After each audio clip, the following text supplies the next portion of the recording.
You know, there is a very specific, suffocating silence that falls over a hospital waiting room. Yeah, it's incredibly heavy. It really is. Like when a doctor walks out, shakes their head, and just walks away, the silence is thick. It's almost physical. Absolutely. When you step into that space, you are standing on holy ground. Holy and frankly, terrifying ground. Whether it's the ICU or a family living room, just hours after a sudden tragedy. But it paralyzes you. Yes, the pastoral tension is profound because as you prepare to minister to a grieving church member, someone whose entire world has just shattered, you face this impossible task. How do you look a broken human being in the eye and say, God is in control, without, making God look like a cosmic tyrant? That is the exact tension. I mean, every faithful pastor, counselor, advanced lay leader, anyone doing ministry eventually hits that wall. It's the definition of theological muddy waters, isn't it? For sure. Because in that precise moment in that waiting room, the sterile, abstract dogmatics you learned in the seminary classroom violently collide with the raw reality of human suffering. And the stakes couldn't be higher. If you say the wrong thing or use the wrong theological framework, you aren't just failing a systematic theology exam. No, you're actively wounding a sheep. Exactly. Right in the middle of their darkest valley. Which is exactly why we're dedicating our time to this deep dive today. For those of you joining us, whether you're a second-year MDiv student wrestling with these concepts in the library at 2:00 a.m., or a pastor prepping a sermon. Or just an advanced lay leader shepherding your small group through grief. Yes. This deep dive is tailored specifically for you.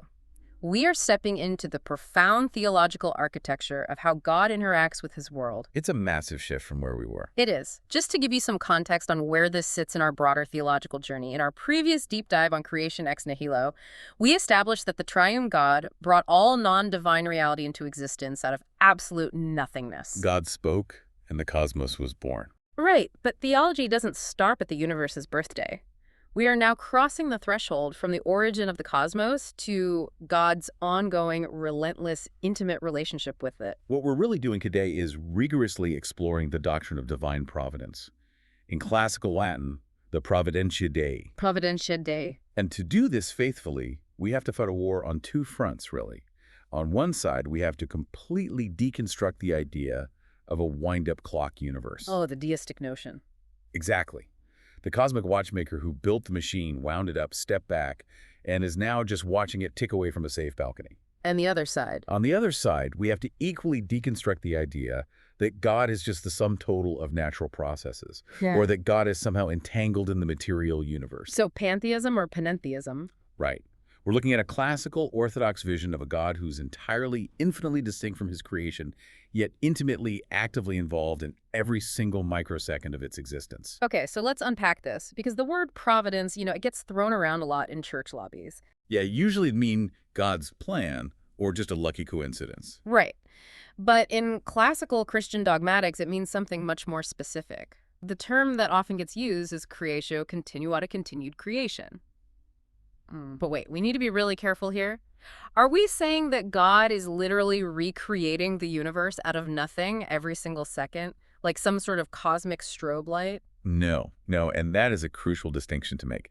Creatio continuata does not mean God is repeatedly making things out of nothing in rapid-fire sequence. That would destroy the reality of secondary causes, wouldn't it? Completely. It would destroy the integrity of the created order.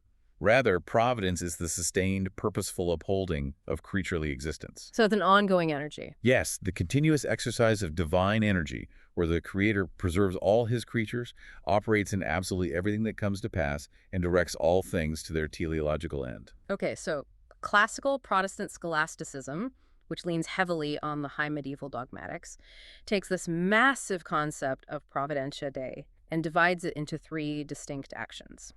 If you're taking notes, these are the three pillars you need to master. They're essential. First, there is preservation, or conservatio. This is the continuous action of God maintaining the existence and the properties of all created things. Nothing exists without it. Right. Second is concurrence, or concursus. This is where things get really deep. Concurrence is the cooperation of divine power with creaturely powers, causing secondary causes to act according to their innate nature. And this is where all the theological migraines happen. Oh, absolutely. But let's hit the third one first. Governance, gubernatio. This is the continued exercise of divine rule, where God guides all creatures and events to their intended end for his ultimate glory. So, to summarize, preservation means nothing exists independently of God for even a millisecond. Governance means human history isn't just a random sequence of chaotic events. It has a destination. But concurrence, that middle term, let's just be honest about the tension here.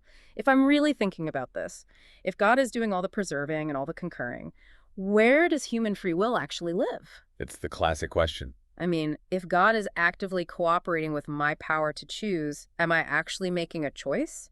Or is it just divine coercion masked as human agency? How do you usually try to visualize this? I've always used the analogy of an author writing a novel. Let's take Shakespeare writing Hamlet.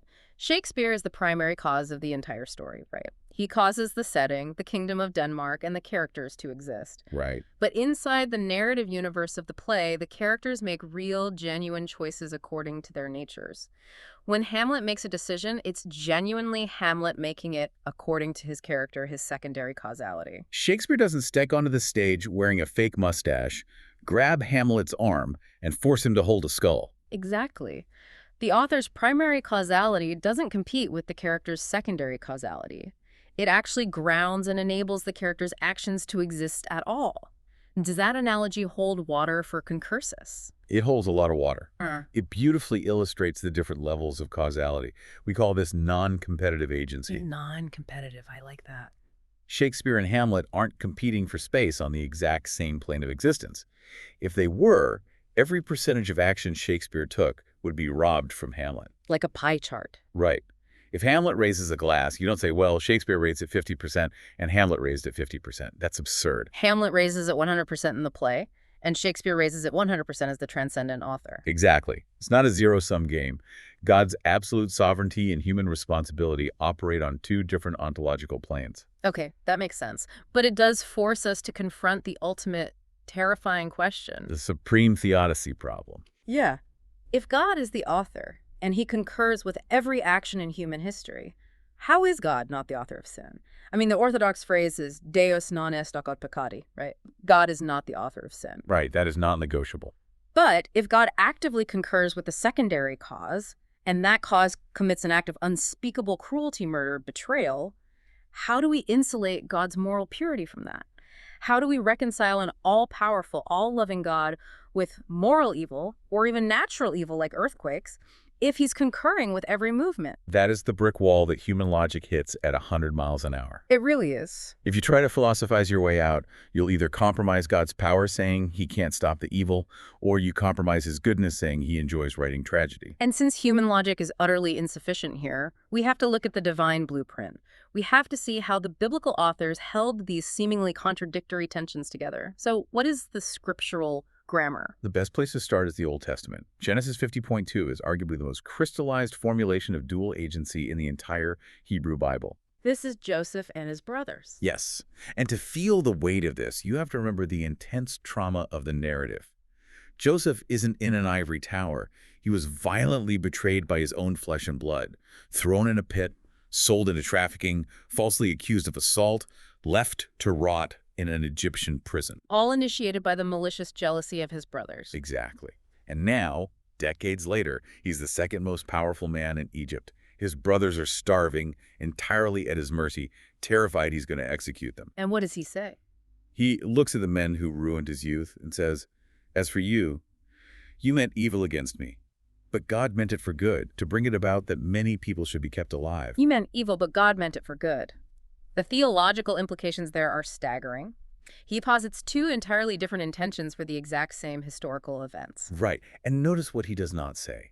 He doesn't resort to blind fatalism. He doesn't say, well, you were just puppets on a string, so I can't be mad. Or, wow, I had terrible luck, but God showed up at the last minute to fix it. Exactly. He affirms their absolute moral culpability. You meant evil. They're completely guilty. But regarding the exact same actions, he says, God meant it for good. One historical act, two distinct asymmetrical intentions. Yes. God does not merely react to the evil doing divine damage control. He actively, sovereignly overrules and directs their sinful actions toward his redemptive ends.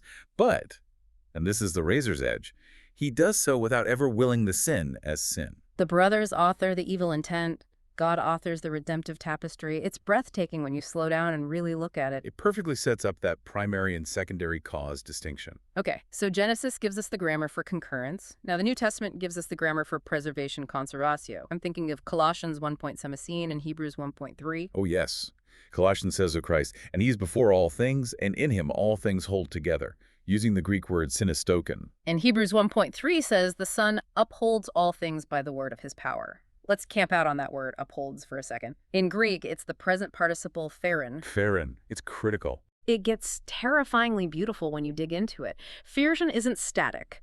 It's not like a marble pillar just passively holding up a roof. It's a dynamic, continuous, active carrying forward of all things. Towards their goal. Right. What this implies is that creation has no autonomous existence. None.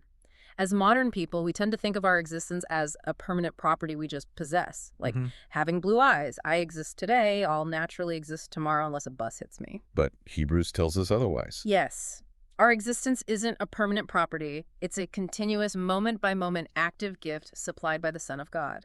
If the Son withdrew his word, his pherin, for a single microsecond, the cosmos wouldn't just break. It would simply vanish. It would lapse right back into absolute non-being. The nihil, the sheer gravity of that. We were walking on the incredibly thin ice of divine grace every single second. It completely vaporizes any illusion of human autonomy. Think about a militant atheist shaking their fist at the heavens, denying God's existence.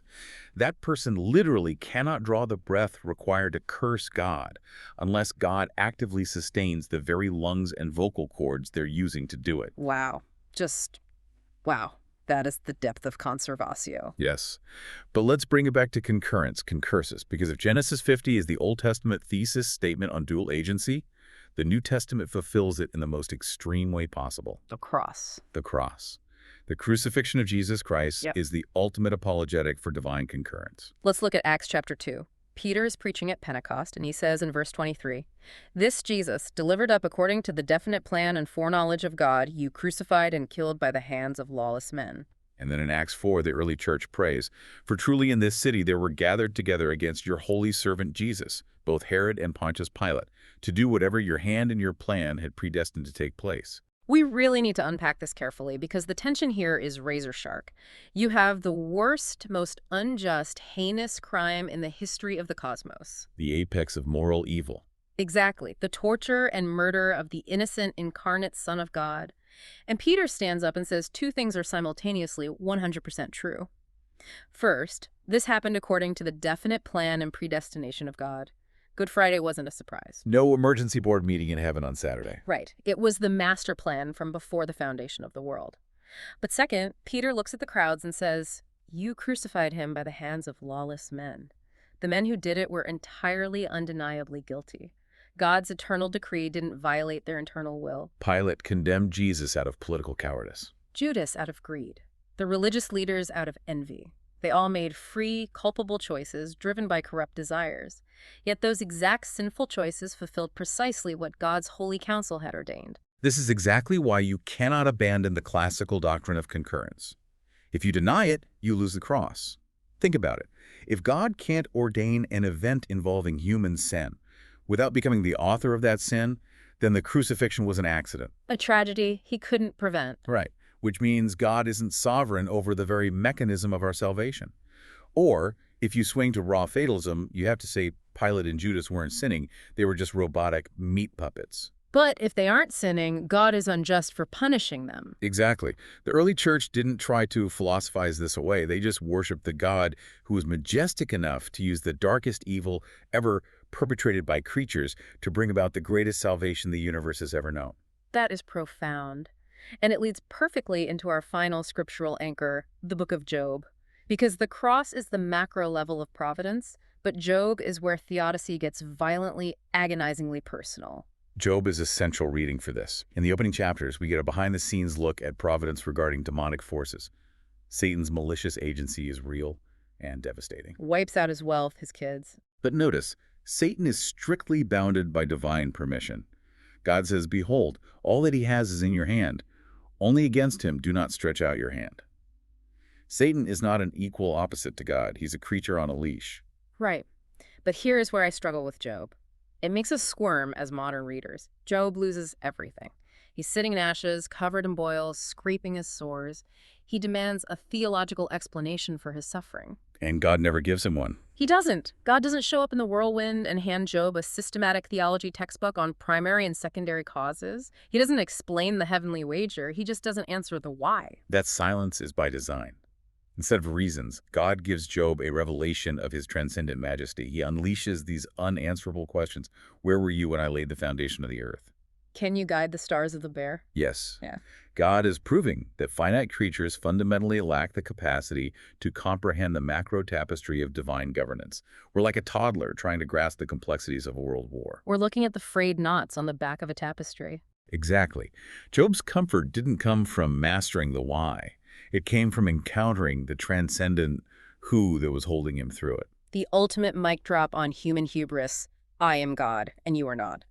So we have this robust scriptural grammar, Joseph, Colossians, Acts, Job. But having the grammar isn't the same as knowing how to speak the language fluently. Right. You can have the verses, but how do you build a coherent theology? Exactly. How did the early church take these volatile texts and build a theology without falling into heresy? Let's trace the historical reception. I want to start in the patristic era with Augustine of Hippo. Augustine's contribution is impossible to overstate. You have to remember his background.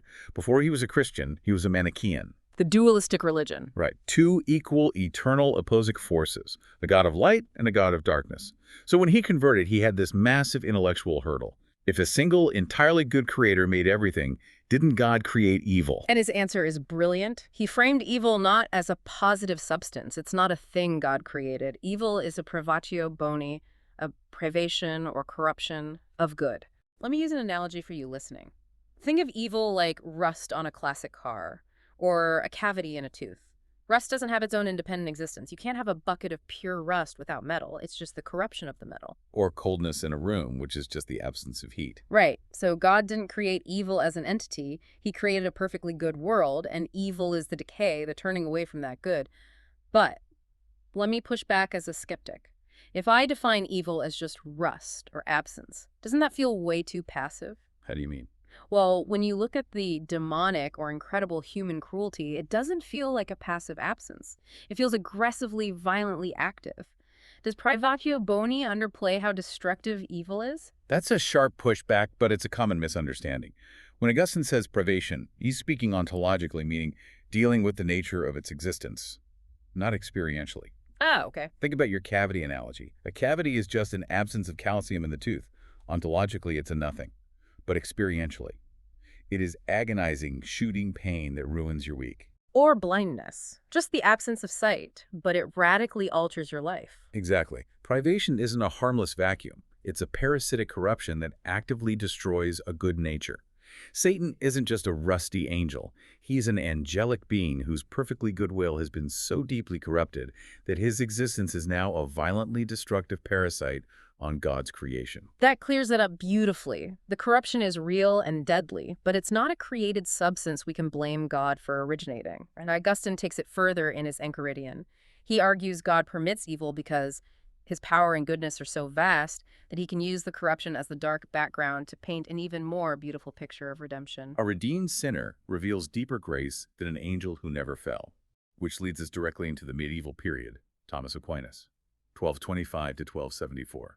We teased his contribution earlier, but he rigorously systematized the distinction between primary causa prima and secondary causes causae secundaria. Aquinas was the master of synthesizing philosophy and theology. He gave us the precise language for how God causes everything without violating the nature of the things he causes. Right. In his Summa Theologiae, he writes that God gives the power to act, yet secondary causes retain their own proper operations. Natural causes produce natural effects, and voluntary agents produce voluntary choices. Voluntary agents produce voluntary choices. That's the key. If a fire burns a log, the fire acts necessarily. It can't choose not to burn. God sustains the fire, but human beings aren't fire. We are rational, voluntary creatures. So when a human chooses to commit a sin, they choose it voluntarily, based on internal desires. God is the primary cause empowering their existence, but he doesn't force a necessary outcome against their will. He concurs with their nature. He ordains that you choose and how you choose freely. The primary cause grounds human freedom. It doesn't destroy it. Now, moving into the 16th century Reformation, the pastoral stakes get even higher. Enter John Calvin. Calvin is so often caricatured as the architect of a cold, robotic, hyper-deterministic universe. The puppet master in the sky. Right. But when you read his Institutes, that caricature falls apart. Completely. Calvin fiercely rejected Stoic faith. But he also rejected bare permissio, the idea that God just passively permits things without actively governing them toward a purpose. For Calvin, providence is intensely, warmly personal. I have to quote his imagery here because it's so pastoral. He writes that the Christian does not picture God as a cold, idle watcher, but as the master of the vessel holding the helm to direct all events. Holding the helm. Think about being on a ship in a terrifying storm. If you believe in blind fate, you're at the mercy of chaotic, unfeeling waves. But if you believe Calvin's view, that ship is governed by a skilled captain with his hands firmly on the wheel, steering toward a specific port. It completely reorients how a believer views the storms of life. And that precise pastoral theology was crystallized in 1647 with the Westminster Confession of Faith, Chapter 5 of Providence. It synthesizes Augustine, Aquinas, and Calvin perfectly. Let's read a portion. It says, God governs all creatures and actions. Although, in relation to the foreknowledge and decree of God, the first cause, all things come to pass immutably and infallibly, yet, by the same providence, he ordereth them to fall out, according to the nature of second causes, either necessarily, freely, or contingently.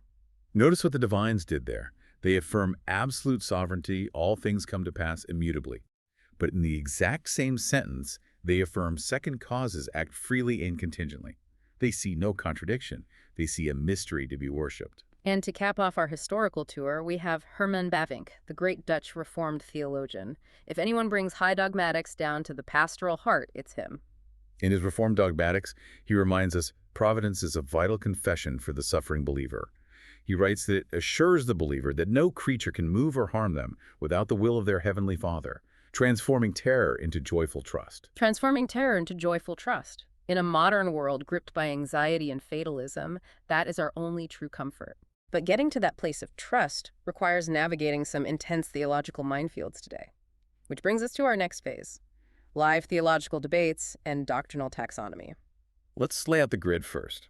We use a 4-level theological taxonomy.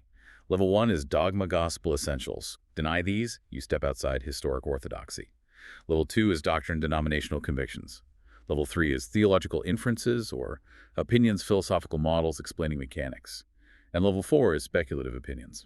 Okay, so level 1 dogma here is God created, sustains, and governs the universe. He is all-powerful, perfectly good, and never the author of sin. Everyone Reformed, Catholic, Orthodox, Arminian must agree on level 1. But level 2 and 3 are where we debate the philosophical mechanisms. Debate number 1, concurrence mechanics, specifically Reformed compatibilism versus Molinism. Throughout this deep dive, we've been speaking from the Reformed compatibilist perspective. Compatibilism holds that divine determinism is entirely compatible with human moral responsibility. God establishes primary causes, but humans act freely according to their strongest internal desires. Freedom from external coercion, not freedom from God's decree. Right. When I choose to eat an apple, I'm acting on my strongest desire. I'm responsible, even though God sovereignly ordained from eternity past that I would choose it. That's the view of Calvin, Edwards, R.C. Sproul. But many theologians, Arminian, Wesleyan, feel that makes God far too proximate to the authorship of evil.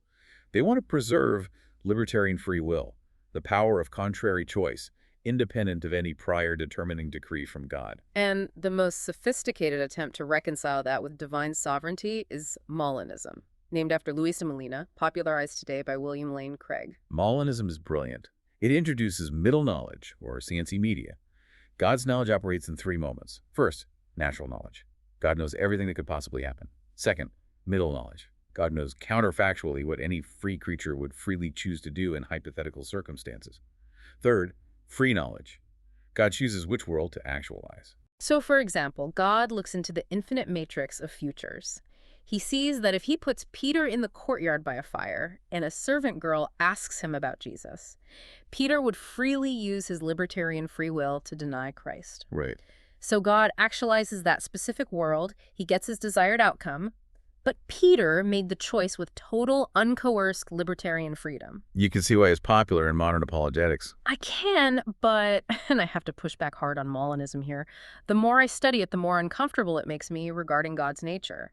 What does this mean for God's independence, his aseity? God is supposed to depend on absolutely nothing outside himself. Yes. But if God has to look into some hypothetical realm to see what a creature would do before he makes his decree, doesn't that inherently compromise his aseity? It makes God's knowledge dependent on hypothetical choices of creatures who don't even exist yet? It makes the creature the ultimate author of their destiny, and God is just the master chess player reacting. It subordinates the creator's decree to the creature's autonomy. Exactly. It attempts to solve a mystery by ultimately limiting God's sovereign freedom.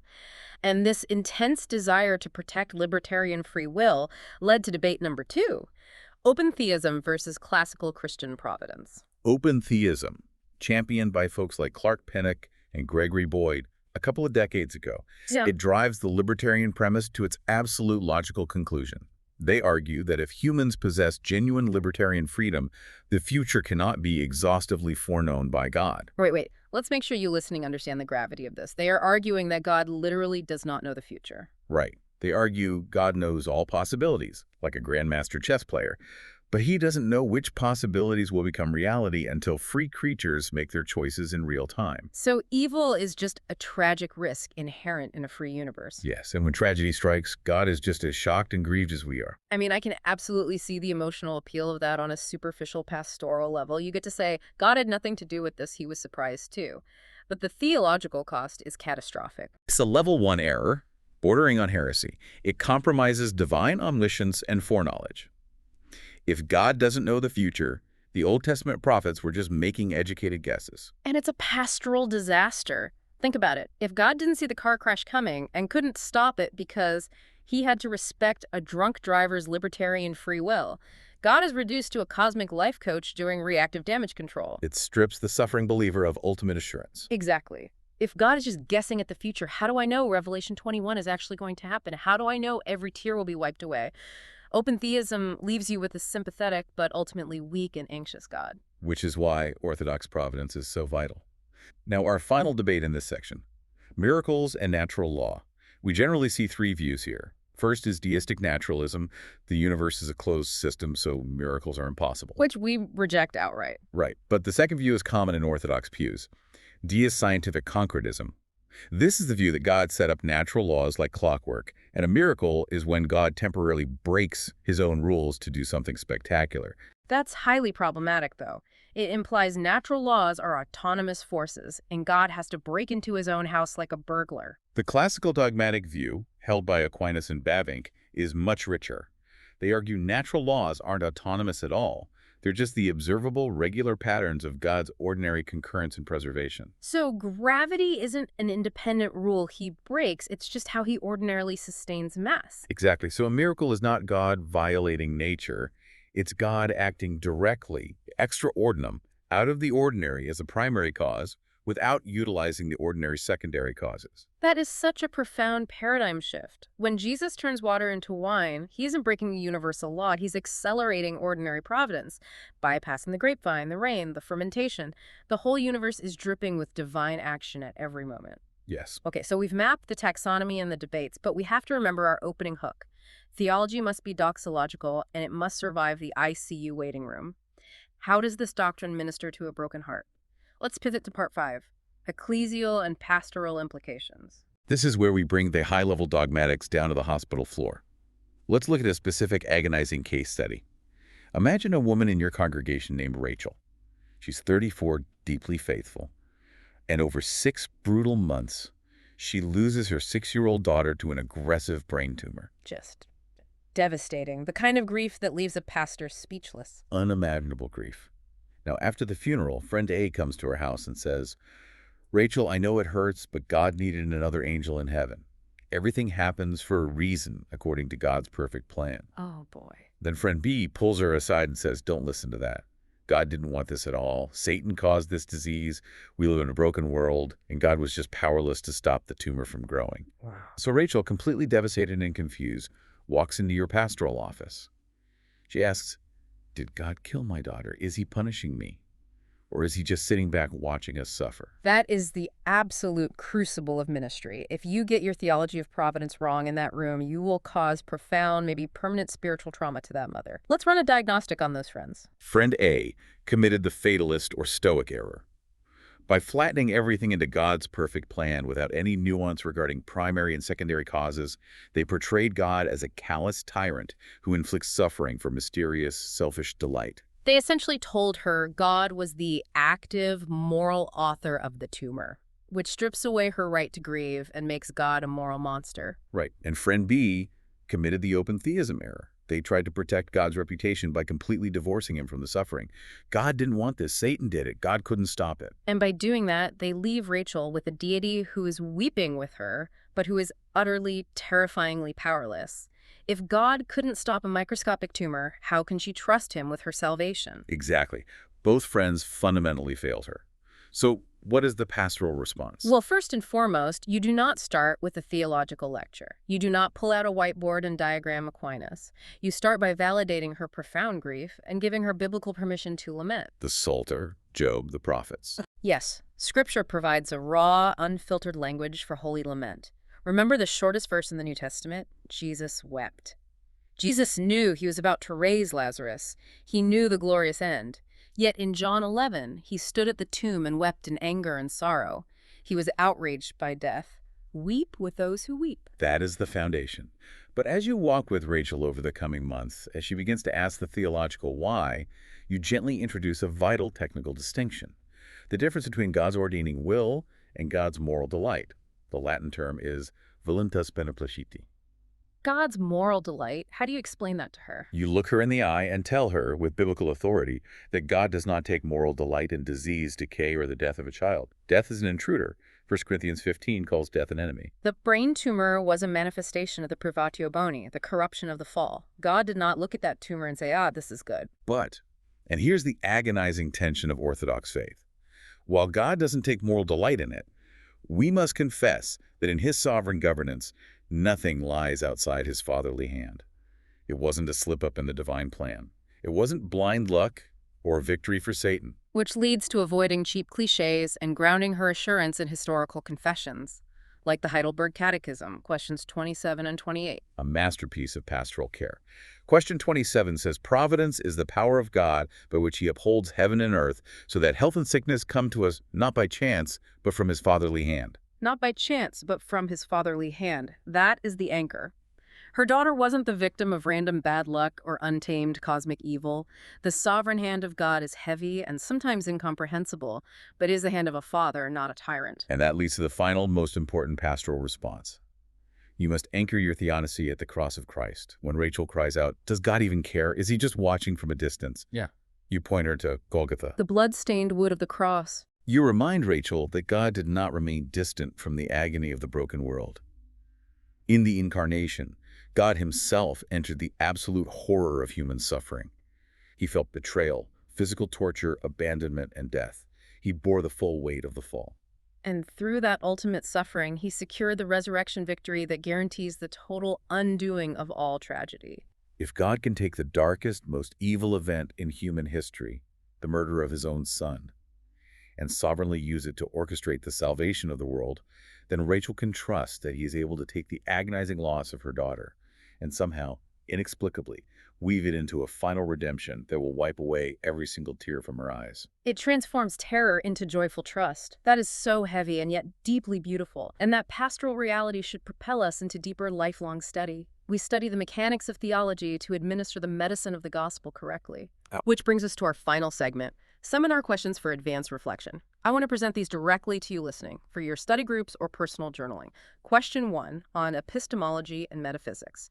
How exactly does the scholastic distinction between primary cause and secondary causes prevent us from falling into deterministic pantheism on one side or deistic naturalism on the other?